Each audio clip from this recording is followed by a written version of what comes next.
বাড়িতে যদি এমন একটা সুন্দর বড়ই গাছ থাকে তাহলে আর কী বা লাগে, কিন্তু আমাদের বাড়িতে কোনো বড়ই গাছই নেই। হ্যালো এভরিওয়ান, আসসালামু আলাইকুম। সবাই কেমন আছেন? গাছ থেকে ছিঁড়ে বড়ই খেতে আমার তো অনেক ভালো লাগে। বাড়িতে এরকম বড়ই গাছ থাকলে কিন্তু খুবই ভালো লাগে, হাত দিয়ে ছিঁড়ে ছিঁড়ে খাওয়া যায়। এখন আমি বড়ইগুলো ভর্তা করে নেব। বড়ই ভর্তা করার জন্য আমি প্রথমে বড়ইগুলো ভালোভাবে ধুয়ে পরিষ্কার করে নিব। ভালোভাবে ধুয়ে বড়ইগুলো পরিষ্কার করে নিতে হবে। বড়ইয়ের মধ্যে অনেক ধুলোবালি লেগে থাকে, এর ফলে এগুলো চলে যাবে।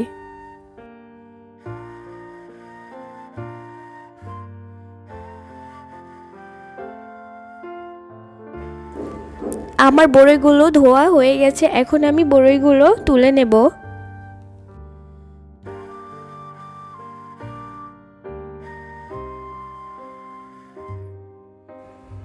এরপর আমি ধনিয়া পাতা কাঁচামরিচ একসাথে ধুয়ে নেব।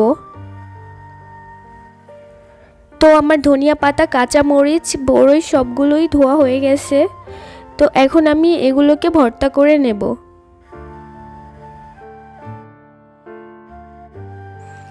এরপর আমি পাটায় নিয়ে বড়ই ভর্তা করছিলাম।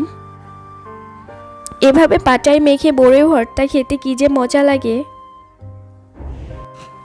যদিও বড়ইগুলা অত টক না, একটু মিষ্টি মিষ্টি টক বড়ই হলে খেতে আরও ভালো লাগতো। এরপর ধনিয়া পাতা আর কাঁচামরিচগুলো বেটে নিচ্ছি।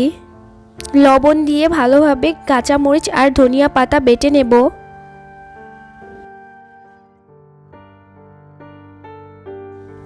তো আমার বাটা হয়ে গেছে, এখন আমি পাটা থেকে কাঁচামরিচ আর ধনিয়া পাতা তুলে নেব।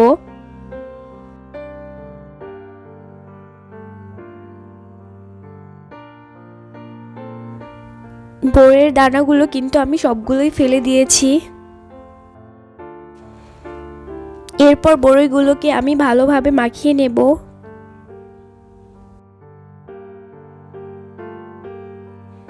বড়ি ভর্তা করার জন্য এখানে আমি ধনিয়া পাতা, কাঁচামরিচ, লবণ এই সাথে অ্যাড করেছিলাম কাসুন্দি আর দিয়ে দিয়েছিলাম সামান্য পরিমাণ সরিষার তেল।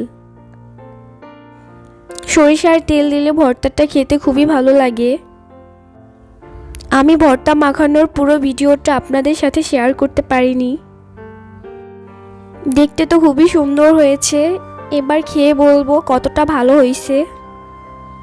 বড়ই ভর্তাটা খেতে খুবই মজার হয়েছে। আপনারাও চাইলে এভাবে বড়ই ভর্তা করে খেতে পারেন। বড়ইটা আরেকটু টক হলে খেতে আরও অনেক বেশি ভালো লাগতো।